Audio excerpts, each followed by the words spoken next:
नुआपड़ा जिला कोमना थाना अंतर्गत साहाजेट स्थित आदिवासी कल्याण विभाग द्वारा परिचालित सरकारी आश्रम विद्यालय परिसर मध्य जैनिक अष्टम श्रेणी छात्र आत्महत्या करिथिबा अभियोग होईछि। खरियार थाना अंतर्गत बड़ महेश्वर ग्रामर तुलसी दास बंछरुंक पुओ अश्विनी दास बयस 15 उक्त विद्यालय रे अष्टम श्रेणी रे पाठ पढ़ुथिले।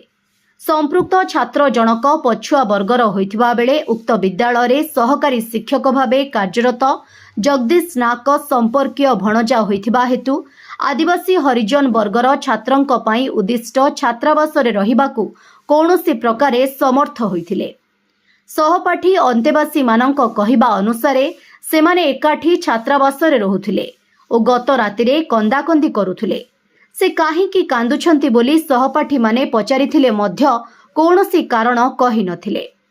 रात्रि भोजन परे से छात्रावास रे अनुपस्थित थिबा जानी सहपाठी माने रांधुणी को जणाई खोजाखोजी करी तांकु छात्रावासरु मात्र 50 फुट दूर एक महुल गछरे बेकरे एक साल को बांधी झुलुथिबार देखि सहकारी शिक्षक तथा सहकारी तत्वावधारक लोचन सबरु को फोन जोगे जणाइथिले। से तरबोडरू आसी घटना संबंध में अवगत होइथिले। रांधुणी और सहपाठी छात्रंक सहायतारे गछरु छात्र जनक उद्धार करा जाई सारिथिबा देखि तांकु कोमना गोष्ठी स्वास्थ्य केन्द्र को स्थानांतर करथिले। डाक्टर तांकु मृत घोषणा करथिले। कोमना पुलिस खबर पाई शव जबत करी व्यवच्छेद व्यवस्था करथिले। व्यवच्छेद परे पुलिस शवटी को परिवार को हस्तांतर करिथिबा जणा पड़िछि। खबर पाई नुआपड़ा जिला मंगल अधिकारी श्री भुए उपखंड पुलिस अधिकारी स्वाधीन मिश्र विद्यालय को जाई तदंत आरंभ करथिले। किछि समय विद्यालय परिसर रे उपस्थित जनता मध्यरे चपा उत्तेजना देखा देइथिला। आत्महत्यार कारण सृष्टि होई नथिबा बेले जिला आदिवासी संघ सभापति भानु प्रताप सिंह माझी छात्र जनकू हत्या करा जाइथिबा संदेह करी विचार विभागीय तदंत दाबी करिसंती।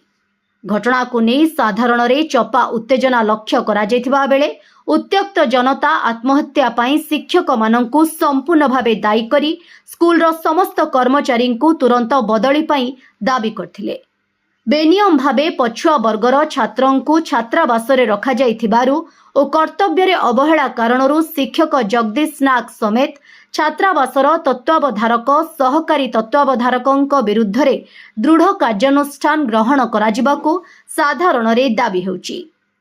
घटनास्थल रे जिला आदिवासी संघ सभापति भानु प्रताप सिंह माझी, बीजेडी जिला सभापति अवनिरंजन जोशी, जिला युवा कांग्रेस सभापति अमित गहिर पहुंची घटनार निरपेक्ष तदंत दाबी करी दोषी विरुद्ध रे दृढ़ कार्यानुष्ठान दाबी करिसंती।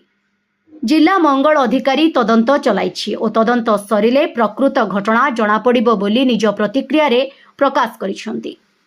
उपरोक्त विद्यालयर प्रधान शिक्षक हरदेव हंसंकु छात्र आत्महत्या घटना उपरे गणमाध्यम प्रतिनिधि पचारिबारु से किछि भी संतोषजनक उत्तर देई नथिले।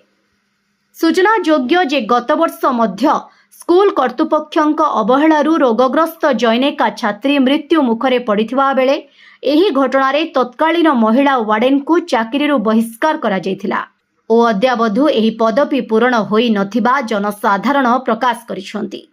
दीर्घ दिनरू एही विद्यालयर परिचालना समिति को भंग करी पुनर्गठन करा जाय नथिबारु कर्मचारी अवहेला प्रदर्शन रो सुजोग पाउथबा साधारण रे अभियोग हेउची। उपरोक्त घटनार उच्च स्तरीय तदंत हेले प्रकृत कारण पदाकू आसिबो बोली अंचलवासी दाबी करुछंती। नुआपड़ा जिलार कोमना ब्लॉक अंतर्गत साहाजेट सेवाश्रम रे गोटे अष्टम श्रेणी छुआ अश्विनी दास बंचोनकर गत काली राति रे फांसी होकर जो मरी जाइछि कहउछंती सेटा कहीं हमको लागू नाही। यार निश्चित भाव में तदंत हवा कथा एवं तो तार बापा माँ जो कहउछंती जे मोर छुआ को भल लागू नथिला तो छुआ को जदि भल लागू नथिला से हॉस्पिटल रे रहबा कथा ये हॉस्टल रे काहे रहउथिला जेहेतु एटा गोटे आदिवासी हॉस्टल एठी आदिवासी छुआ माने रात्रि रे रहंती एवं तांकर पाए सब व्यवस्था अछि किंतु ओबीसी छुआ किंतिया एठी रहिला एवं किए ताकू परमिशन देला ये हॉस्टल रे रहबा पाए जा द्वारा आज तार मृत्यु घटिछि। तेणु आमे मो जिला आदिवासी कल्याण संघ हिसाब रे दाबी रखुची प्रशासन पाखरे से परिवार को 10 लाख टंका क्षतिपूरण दि जाओ एवं जो जो माने दोषी अच्छी ताको जुडिशियरी तदंत करी दोषी विरुद्ध रे कार्यानुष्ठान ग्रहण करा जा पाई आमे प्रशासन पाखरे अनुरोध करू। देखो एटा गोटे लज्जाजनक कथा निंदनीय कथा गोटे आदिवासी आश्रम रे ए प्रकार घटना घटुची बारंबार आउ ताकू कर्तृपक्ष ताकू सत्यता को लुचाई देवा चेष्टा कर जहाँ सत्य घटना को लोकलोचन को आसवा कथा ताहा करूनाहांती तो सेटा दुर्भाग्यपूर्ण घटना आ एपरी घटना जिते बारंबार होची आमे दृढ़ दाबी जनाऊँ या उच्चस्तरीय करा जायकरी एटा सत्यता को लोकलोचन गणा जाऊ आ संगे संगे आउ जहाँ व्यवस्था अव्यवस्था घेर रे अच्छी आश्रम गुड़ाक तार से माने ठीक ठाक करंतु आ नचेत आमे विजु जनता दल पक्षरु आगामी दिन में दुर्बार आंदोलन आमे करिवु। खबर आम राति पाइलु जे ब्रड डेड है जड़े छोट पिला 14 वर्षर पिला जे कि सुइसाइड हैंगिंग कर मरी खबर पाइलु तेणु यापर यूडी केस आम रेजिस्टर हो इनक्वेस्ट भी हो सारी बर्तमान पीएम जाइए बाकी जहाँ भी आम तदंत पर जना खबर राति अराउंड 2टा पाखापाखि। नुआपड़ा जिल्लारू जगन्नाथ सागर रिपोर्ट ओडिशा हाइलाइट समाचार खबर दुनिया रे जोड़ी हेबा पाई सब्सक्राइब करंतु ओडिशा हाइलाइट समाचार को आउ दबे दियंतु बेल आइकन को सर्वप्रथमे खबर पाइबा पाई।